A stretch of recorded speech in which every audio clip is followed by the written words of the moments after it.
कश्मीर की आज़ादी और मकबूजा कश्मीर के मुसलमानों की मिजरीज के खात्मा का रास्ता कैसे निकलेगा जब जंग भी नहीं करते और मुज़ाकरात भी नहीं। पाकिस्तान का रोल बड़ा की है।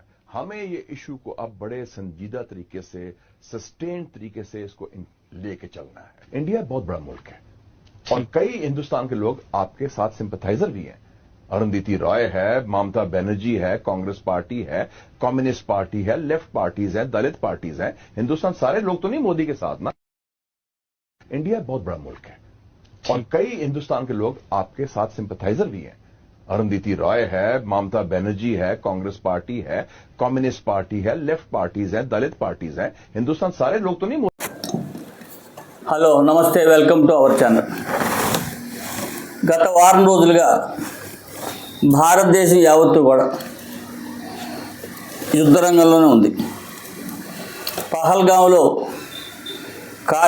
పాకిస్తాన్ తీవ్రవాదులు చేసినటువంటి దురాఘాతానికి భారతదేశం యావత్తు కూడా రగిలిపోతుంది. ప్రపంచం మొత్తం కూడా భారతదేశం ఏమి చేస్తుంది, ఈ సమస్యను ఎట్లా ఎదుర్కొంటుంది, ఈ సమస్యకు సమాధానం ఏం చెబుతుంది అని ఎదురు చూస్తున్నటువంటి సమయంలో భారతదేశంలో ఇప్పుడున్నటువంటి పరిస్థితులు మనం గమనించాల్సినటువంటి అవసరం ఉంది. బయట ప్రపంచాలన్నీ కూడా భారతదేశం తప్ప మిగతా ప్రపంచం మొత్తం భారతదేశానికి వెన్నుదన్నుగా నిలిచినాయి. మీరు ఏమి చేసినా మీ ఇష్టం వచ్చింది చేయండి, మేము చూస్తాం, మేము మీకు సపోర్ట్ చేస్తామని. కానీ భారతదేశంలో ఉన్నటువంటి కొద్దిమంది నాయకులు వాళ్ళు ఏం మాట్లాడుతున్నారు? అవగాహనతో మాట్లాడుతున్నారా? అవగాహన రాహిత్యంతో మాట్లాడుతున్నారా? లేదు ఏదో మాట్లాడాలి కాబట్టి మాట్లాడుతున్నారా? లేదా సార్ ఈ దేశం పట్ల వీళ్ళకి భక్తి భావన, శ్రద్ధ, ప్రేమ, అభిమానాలు ఏమైనా ఉన్నాయా అనేటువంటి విషయాలు ఇప్పుడు మనం ఎవరెవరు ఏం మాట్లాడారో వింటే దాన్ని బట్టి మనకు వీళ్ళ యొక్క మానసిక స్థితి ఏమిటనేది మనకు అర్థమవుతుంది. అసలు మన దేశంలో ఎటువంటి నాయకుల్ని ఎన్నుకుంటున్నాం, ఎటువంటి వాళ్ళని ఎన్నుకుంటే వచ్చే లాభం ఏంటి, నష్టం ఏంటి, ఇటువంటి వాళ్ళ దేశానికి ఉపయోగం ఏమిటి అనేది కూడా మనకు తెలుస్తుంది. ముందుగా మన ఆంధ్ర నుంచే మొదలెడదాం. ఆంధ్రప్రదేశ్ పిసిసి అధ్యక్షురాలు షర్మిల ప్రధాని మోదీపై తీవ్ర వ్యాఖ్యలు చేశారు. ఈ దేశ ఇంటర్నల్ టెర్రరిస్ట్ ప్రధాని నరేంద్ర మోడీ అని మండిపడ్డారు. ఇండియా నిఘా వ్యవస్థలు మోడీ వ్యవస్థలుగా మారచ్చారని ఆరోపించారు. ఈ ఘటనకు అమిత్ షా మోడీ రాజీనామా చేయాలి. ఇది ఆవిడ గారు మాట్లాడిన మాట. సరే, ఇక చాలామంది మనకి మాట్లాడేవాళ్ళు ఉన్నారు, వాళ్ళ గురించి కూడా మాట్లాడుకుందాం. అద్దంకి దయాకర్, ఈయన కాంగ్రెస్ పార్టీ. ఈయన ఏమంటారంటే, నాకు పాకిస్తాన్ అంటే ప్రేమాభిమానాలు ఉన్నాయి, మీకు లేకపోతే మీ కర్మ అంతే, కాబట్టి నేను పాకిస్తాన్ని ప్రేమిస్తాను అంటున్నాడు ఈయన. చాలా సంతోషం. ఈ పాకిస్తాన్ ప్రేమిస్తాను అన్నటువంటి వాళ్ళంతా పాకిస్తాన్ వెళ్ళి జీవనం చేస్తే మంచిది. ఇండియాలో ఉంటూ ఇండియాలో తింటూ పాకిస్తాన్ జిందాబాద్ అనేటువంటి వాళ్ళకి ఈ దేశంలో అసలు ఉండడానికి అర్హత ఏముంటుందో కూడా మనం ఆలోచించాల్సిన అవసరం ఉంది. పైగా వీళ్ళకి పదవులు కట్టబెట్టి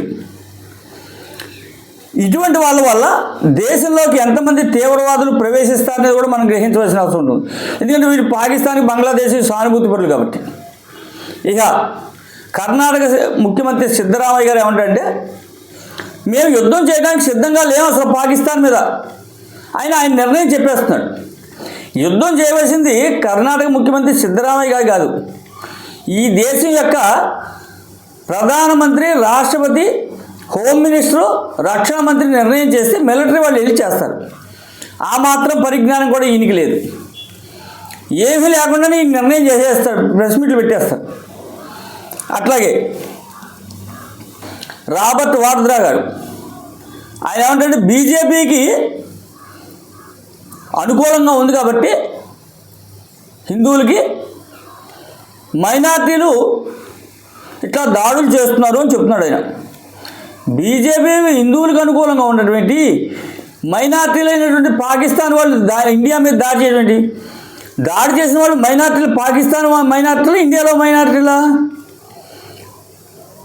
ఇంకా ఖార్గే గారు, అఖిల భారత కాంగ్రెస్ అధ్యక్షుడు, ఈయన ఏంటంటే మోడీ గారి విషయాన్ని సీరియస్గా తీసుకోలేదు అన్నాడు. సీరియస్గా తీసుకోవడం ఏంటి? రాత్రి యుద్ధంలోకి వెళ్ళిపోయి యుద్ధం చేసేయాలా? ఆ తర్వాత వీళ్ళే విమర్శిస్తారు అనాలోచితంగా నిర్ణయం తీసేసుకున్నారని. ప్రజల్లో అన్పాపులర్ చేయడం కోసం చేసేటువంటి పరిస్థితి ఇవన్నీ. ఈ విధంగా ఎవరికి వాళ్ళు అసలు ఈ దేశం పట్ల భక్తి భావన అనేది లేకుండా ఉన్నత పదవుల్లో ఉండి ప్రజలు వేసిన ఓట్లతో బతికేస్తూ ఈ దేశానికే వ్యతిరేకంగా మాట్లాడతారు. కేసీఆర్ గారు ఉన్నారు, మాజీ ముఖ్యమంత్రి తెలంగాణ. ప్రధానమంత్రి గారికి ఆయన విజ్ఞాపన చేస్తున్నాడు పాకిస్తాన్తో యుద్ధం వద్దు అని.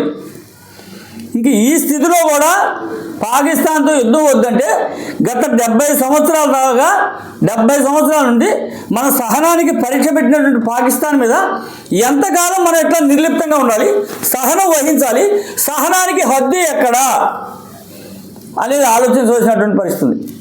మీకు ఒక చిన్న విషయం చెప్తాను. ఇప్పుడు ఇజ్రాయెల్ అనేది ప్రపంచ పటంలో చాలా చిన్న ఫోటో, కానీ ఇజ్రాయెల్కి చుట్టుపక్కల 16-17 దేశాలు శత్రు దేశాలు ఉన్నాయి.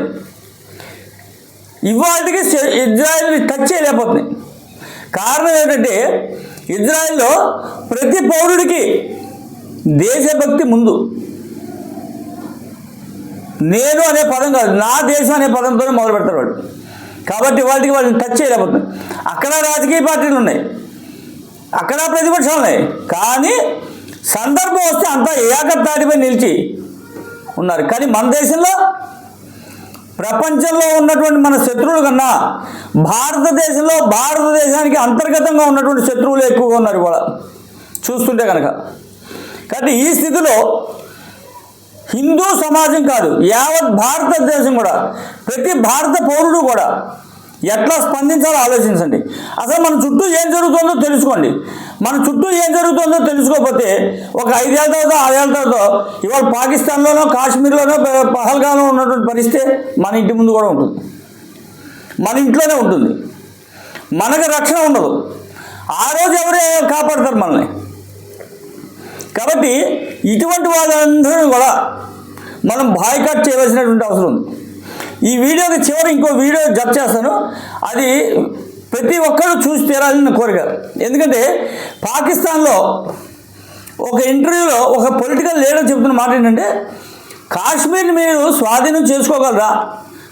భారతదేశం అంత పెద్ద విశాలమైన దేశం కదా, మీరు తలపడగలరా అంటే ఆ పెద్ద మనిషి ఏమంటే, కాశ్మీర్లో మేము యుద్ధం చేయవలసినటువంటి అవసరం లేదు.